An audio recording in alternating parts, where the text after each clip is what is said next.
চ্যাংড়া গালা কারো বেশি করে নানি কইছি, বুড়ি গালা কত নানি কই না। খিলাই তুলে তুলে নিজের সাথে বড় পিসটা দিবে আর বড় বড় আংটা দিলে খিলাবে, খুবই ভালো আছে।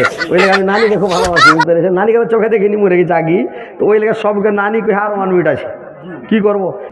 চ্যাংড়া গালা কারো নানি কইছি, তাহলে বেশি করে খিলাবে আনন্দ করে। তো নানিরাকে বলছি, আমার নানিরা আনসারদের বাড়ি বাড়ি যারা, ইনশাল্লাহ আমার নানিরা তোমরাও আনসার। তো একটা আংটি এখন হারের আমার দাবি থেকে গেল, নেমে যাবো, টিকিট দিয়ে দিয়েছে আমাকে। আর বক্তাও চলে এসছে, কিন্তু একটা গলার হার মালার দরকার খুবই, একটা আফসোস থেকে যাবে। কালকে দার্জিলিংয়ে বলবো, কালকে যেটা নেপালে ছিলাম ওইখানকার মহিলারা এত দান দিয়েছে, আংটি, চুড়ি, লাকমাছি, মাকড়ি, কানের দুল, একজনের 10টা ওই যে তাবিজ থাকে না, ছোটো ছোটো 10টা তাবিজ সোনার, খুলে দিয়ে দিয়েছে। দেখেছিলেন না লাইভে? খুলে দিয়ে দিয়েছে। ইনশাল্লাহ লাখের কানের 58 জন মাকড়ি খুলে একজনা দিয়ে দিলেন, লাখের খুলে দিয়ে দিল একজনা। পায়ের পাতা এগুলা যত যা চুরি টুরি সব খুলে দিয়ে দেয়, কত ভালো লাগলো। সিমেন্ট, গিট্টি, বালু, ইট, রড এগুলা দিয়ে মনে হচ্ছে একটা মাদ্রাসা গোড়া থেকে একদম 2-3 তলা হয়ে যাবে, এরকম ব্যাপার হয়ে গেছে। তাও সিমেন্ট বেঁচে যাবে, এত সিমেন্ট উঠেছে। তো মার্শাল্লাহ আলহামদুলিল্লাহ।